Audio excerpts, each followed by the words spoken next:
সকালবেলা ঘুম থেকে ওঠাটা আমার কাছে যেন খুব কষ্টের কাজ একটা।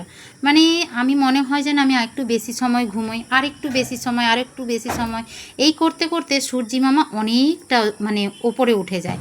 তারপর আমার ঘুমটা ভেঙে যায় যে না, এবার সবাই বেরোবে, ডিউটি যাবে, আমাকে উঠতে হবে। তো দেখুন আমি উঠেই পড়েছি, অনেক কষ্টে ঘুম থেকে উঠলাম। উঠেই জানালাটা খুলে দেখছি যে রোদ্দুর কতটা উঠেছে। তো ঘড়ি দেখার আগে রোদ্দুরটা দেখে নিই। তারপর দেখুন আমি ডাল নিয়েছি, ডালটা সেদ্ধ করতে বসিয়ে দিলাম। আর একদিকে ডিম সেদ্ধ করতে বসিয়ে দিলাম। ডিমটা সবাই টিফিনে নিয়ে যাবে, আর ডালটা বাড়িতে খাওয়ার জন্য বানালাম যেটা। তারপরে দেখুন কি করলাম, কড়াইতে তেল দিয়েছি, বেশ অনেকটা তেল দিলাম। তেলটা একটু বেশ গরম হয়ে আসবে, তারপরে দেখুন আমি কি দিয়ে দিলাম। কে কে বুঝতে পেরেছেন বলুন তো এটা আমি কী দিয়ে ভাজলাম? তো এটা ভেজেছি আমি মাছের ডিম। একটু বেশি করে হলুদ দিয়েছি বলে আপনারা বুঝতে হয়তো পারবেন না, কারণ হলুদটা দিলে কি হয়, একটু মাছের ডিমে না একটু আষ্টে গন্ধ থাকে। আমার মনে হয় যেন আষ্টে গন্ধটা কম কম লাগে, তার জন্য আমি একটু হলুদটা বেশি দিয়েছি। আর কালারটাও খুব সুন্দর আসে। দেখুন আমি মচমচে করে একদম মাছের ডিমগুলো ভেজে নিয়েছি। তো আরও কয়েকটা আছে, সে কটাও আমি ভেজে তুলে রাখবো। তারপরে দেখুন কি করছি, কড়াইতে তেল দিয়েছি। তেল দেওয়ার পরে তার মধ্যে এবার 5 ফোড়ন আর এর মধ্যে শুকনো লঙ্কা দিয়েছি। তো এই স্মেলটা বেরোনো পর্যন্ত একটু ভালো করে ভেজে নিয়েছি। তারপর আমি এর মধ্যে দিলাম কুমড়ো আর ঢ্যাঁড়স দিয়ে এবার এটাকে আমি একটু ভাজবো। একটু ভাজতে সময় লাগবে, কারণ ঢ্যাঁড়সটা ভাজা হতে একটু সময় নেয়। তো একটু ঢাকনা দিয়েছিলাম, একটু ঢাকনা দিয়ে লবণ হলুদ এগুলো দিয়ে আমি বেশ একটু ভাজা ভাজা করে নেবো, কারণ ঢ্যাঁড়সটা একটু ভাজা হলে না খেতে ভালো লাগে।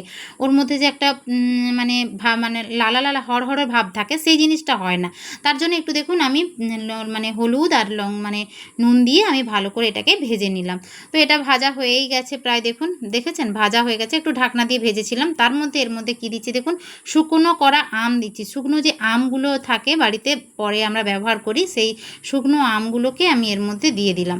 তো একে আমরা আমসি বলে থাকি, অনেকেই কে কী নামে ডাকেন আমাকে অবশ্যই কিন্তু জানাবেন।